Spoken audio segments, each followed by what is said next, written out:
Hi guys. So today I used the slow cooker or the crock pot to make chicken enchilada soup. Look at that. And I've garnished it. I got some tortilla chips and some sour cream and some jack cheese and some green onions. Let's give this a taste. And you know what? It's the perfect weather for this because it's cold outside right now. So let's get a perfect, beautiful bite. I want some tortilla chip in there. Oh man. Soup is so right on a cold night. That rhymed. But not when your mouth is burning, so be careful.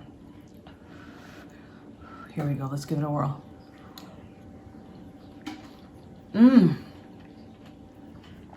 Oh boy.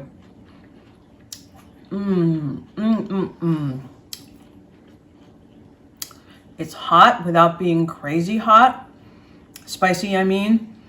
You have the crunch of the garnishes, but also there's black beans in there. There's corn in there. Tomatoes. This is absolutely delicious. And another nice feature of this, it makes a lot. So there's probably going to be leftovers, which I'll show you at the end what to do with. You're going to love this. I hope if you have a slow cooker, I hope you make it at home. Okay, so to make this delicious slow cooker chicken enchilada soup, here's what you're going to need. You're going to need some vegetable oil. I'm going to be using grapeseed oil, but any vegetable oil would work.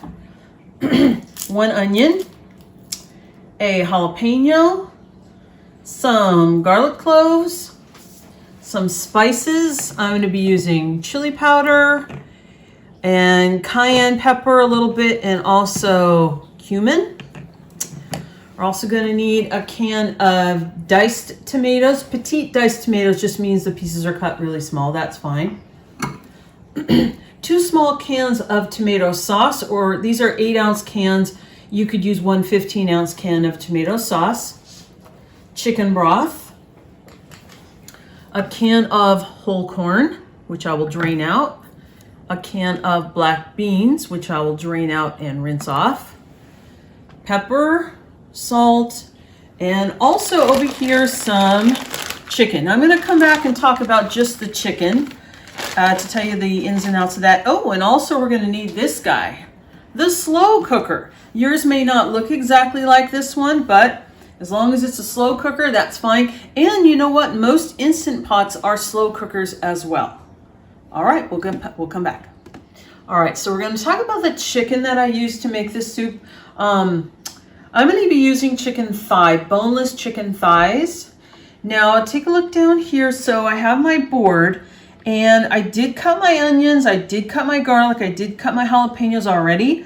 So there will be no cross-contamination. The chicken is the last thing on the board. These are chicken thighs, okay? And these are boneless chicken thighs. They kind of look pretty mangled when you take them out. Let me show you. This is a chicken breast, okay? Now a chicken breast, when it's cooked, this becomes white meat chicken, okay? I don't like to use chicken breast meat when I put it in the slow cooker because I think it comes out to be kind of a weird, dry, almost sawdusty texture. But chicken thighs, there's a lot of forgiveness when cooking these. These can cook a lot longer and not overcook. They give the soup a really rich, meaty flavor. And this soup is going to be cooking all day long. So it's going to need a lot of time. And the chicken breast, like I said, will get dry, but the chicken thigh is going to stay nice and moist and delicious. Now, if you look close here, you can see there's a lot of this white stuff. That's fat. Now, you don't have to take off this fat if you don't want to. I like to take off some of the excess fat. What would happen if you didn't take off the fat? It just kind of melts into the soup and adds richness. And even though I'm taking some of it off, it's still I'm not going to take it all off. I'm not going to be a surgeon on this. But just make it a little healthier, I take off some of that fat, but some of it I'm going to leave and not worry about it. So I'm going to do this to all the chicken meat. I have about 2 pounds of these boneless chicken thighs that I'm going to trim here, and then we'll get started. All right, so we're over to the stove top, and I have a skillet, and what I've got in there is some oil that I've been heating up, And I'm going to add the onion that I chopped up and the jalapeno that I chopped up. I don't want to keep the seeds with the jalapeno. You can if you want extra heat. Woo, there you go. There's a big sizzle.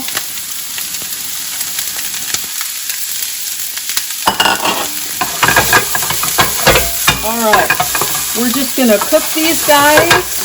Let's try flipping it.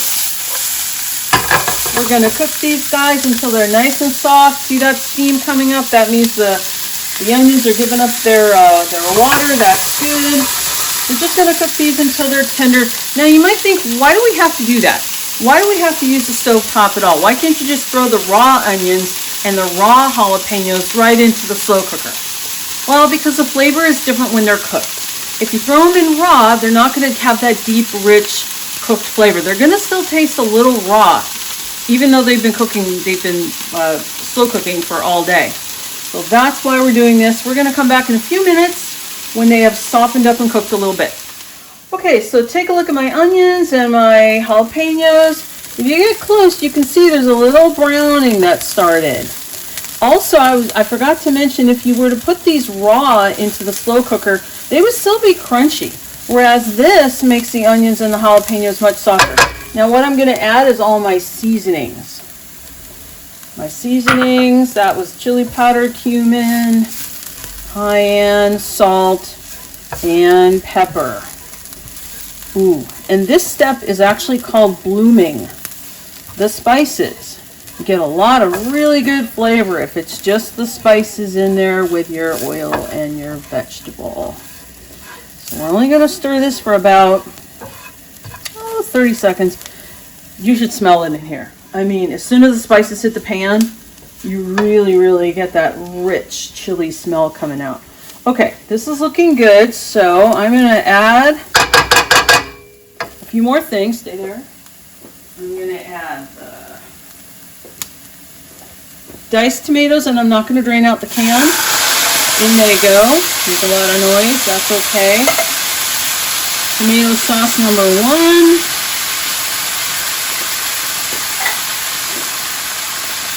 Tomato sauce number 2. And a little trick to get it all out there. And 2 cups of my chicken broth. Alright. So we're going to let this mixture, I'm glad I used this skillet, not a smaller one, or we'd be in trouble, but we're okay. We're just going to let this come to a light boil again, and then we're going to load everything into the slow cooker. We're going to get this thing started. All right, so we have the slow cooker in here. I put all that chicken, all the chickens in there. Now this is the black beans and the corn. I drained out the black beans, and I also rinsed them, because black beans when they're canned, they're in kind of this syrupy stuff that's not good. So drain out your beans, rinse your beans, drain out your corn. So there's the corn and beans right into the slow cooker. Okay. Now let's see if I can get this in here without spilling it and making a big mess. Okay, if I could do this over again, I probably would have used a bigger skillet, but we're gonna give this a go, guys. Here we go. Your witness. Oh, look at that, right in there. There it is. Okay. Phew. All right, so I'm just gonna get a spoon, a big spoon, give it a stir. Give it a little bit of stir, and that's it. So I'm going to get it into the slow cooker now, which is right over here. Okay. With the lid on. Okay, so this is plugged in. So depending on how much time you have, you can set it at low. And if it's at low, you can let it go for 6 or 7 hours, or even longer. If you don't have as much time, you can set it at high for about 4 hours. We have time. It's not even 11 o'clock in the morning now, so I'm going to set it at low. Turn on the power, set it at low. That was it. It happened so fast. Not all slow cookers are exactly the same, but they all have low, they all have high, as far as I know. So that's it. We're just going to wait. And in 6 to 7 hours, we're going to have a delicious soup. And once I put the toppings on it, it's going to be out of this world. Okay, guys, I thought of a couple of things I want to tell you as this is going on. First, resist the urge to open the lid and stir it up, okay? It doesn't need it, and it slows down the cooking.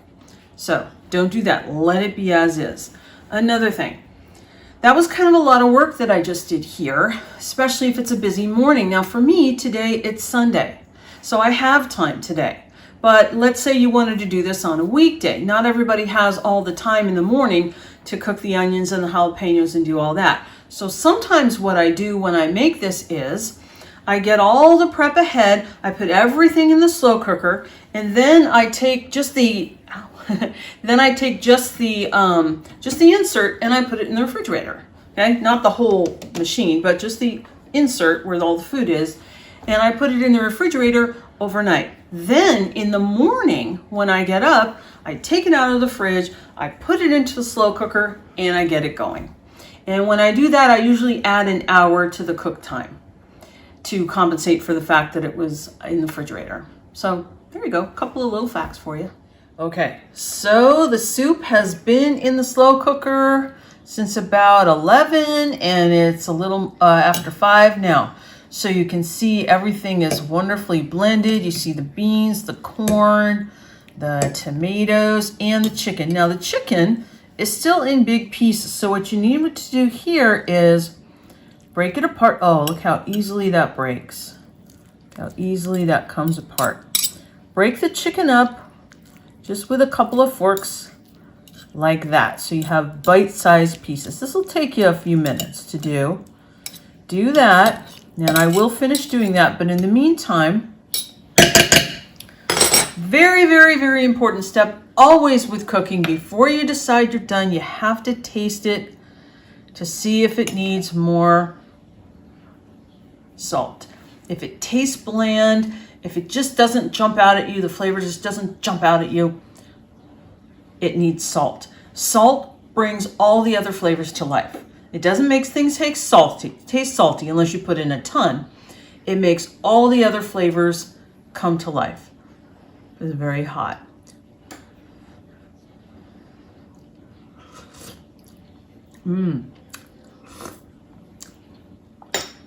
That is good, but it needs a little bit more salt. So I'm going to put in what I think is about a half teaspoon of salt in there. I'm going to stir it up with a clean spoon. You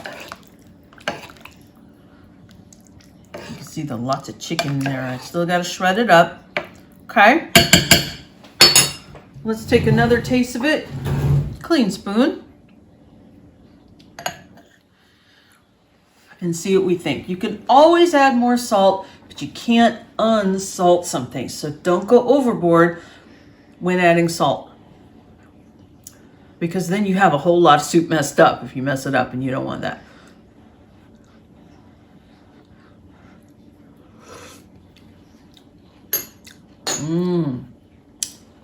There you go. What's different? The flavors are really popping now. It tastes exactly the way it should. If it didn't, I'd just keep adding a little more salt. All right, this is looking delicious. I'm going to keep shredding up that chicken.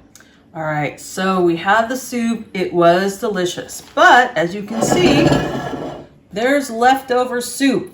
And that's great because I call that an investment meal, meaning we have a whole other dinner for another day. So here's what I do. I make a bag. This is a freezer bag, and I've written what it is, chicken enchilada soup, plus the date that I made it. And then I'm going to put some of the soup in here. I might not be able to fit all of it. I may not want to fit all of it, but there's some. Now, as maybe you can see this, it's gotten a lot thicker, okay? If you wanted to loosen it up and make it soupier, just add more chicken broth to it, and that'll make it more soupy, more liquidy. But what I will do with this is, I will be putting this in the freezer, and then another time when it's cold and we want some soup, but we don't want to work for it, It's already done. And that's one of the best pleasures of making this or any other soup or stew that makes a whole lot. So enjoy.